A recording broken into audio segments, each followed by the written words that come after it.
All this futures market used to be not for profit uh, organizational structure. In those days, uh, to be a member, you have to pay a membership price, and those are the uh, membership price for each futures market. And now many of them they just change their status, convert into a corporation, for-profit structure, and these are the list of futures market, and and these are the underlying asset. Uh, CME, for instance, they have a variety of underlying asset, whereas some futures market are limited in a sense. Only a certain type of underlying asset is allowed to trade. And by looking at this chart, I wanted to make a note that in old days, United States used to dominate a futures market. But then from 1990, a non-US futures market have grown rapidly. Now this is as of 2000, if I'm not mistaken, and this trend is going to be more clear as of 2010, and non-United States becomes bigger and major player, and they compete with US market.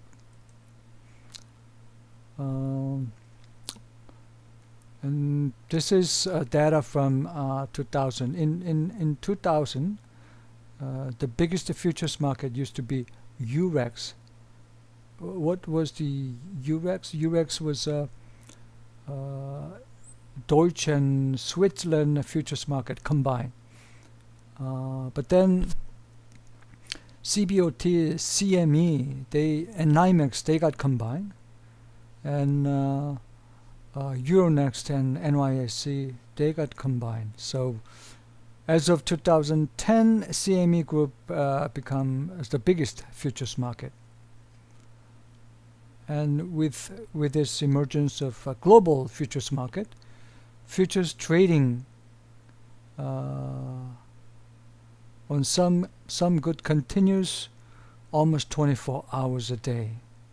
And Globex was introduced in 1992 in CME, and now out of CME trading, almost 70% are traded upon this Globex. This is sort of global electronic trading. And as for T-bill and Eurodollar, futures contracts trade on Tokyo, Singapore, London, and Chicago, which means you could trade T-bill future as well as Euro future for 24 hours. Because although each futures market have official hours of trading, once Tokyo futures market close, you could trade on Singapore futures market, and once Singapore futures market close, you could trade on London futures market, and as London futures market close, you could trade on Chicago and futures market. And that's going to be the case for some of currency futures trading. With the ability of many traders to choose the country in which they wish to trade, exchange fees become a matter of competitive concern, which means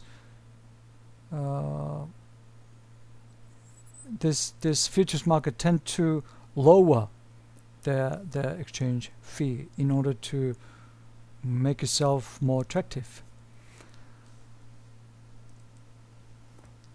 And electronic futures trading tend to replace old-fashioned open outcry trading system.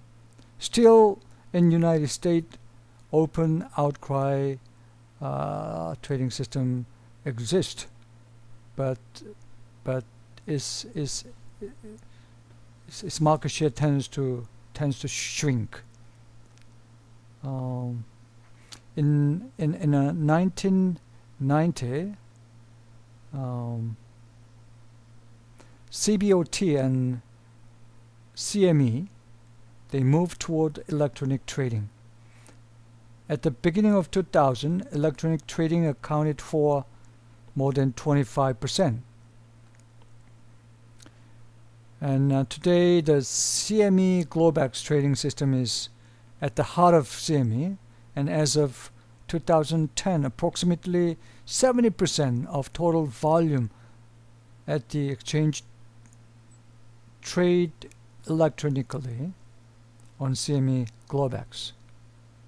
Globex was proposed in 1987 and introduced in 1992. And first time Globex was launched, it used Reuters technology and network. Eurex trades only electronically. In 1998, the London International Financial Futures Exchange, LIFFE, they abandoned pit trading, and all of their trades are going to be on electronic system. And many non-United States exchange have made much more rapid and dramatic progress into electronic futures trading. Clearinghouse. To make sure that futures contract trade in a smoothly functioning market, each futures exchange has an associated clearinghouse that could be either a separate entity or a part of the exchange. And this clearinghouse guarantees that all of the traders in a futures market will honor their obligation. So when you buy future, somebody has to sell future, but as a buyer, you don't have to know the seller. There might be crook, but you don't have to care, because clearinghouse is going to always come in between.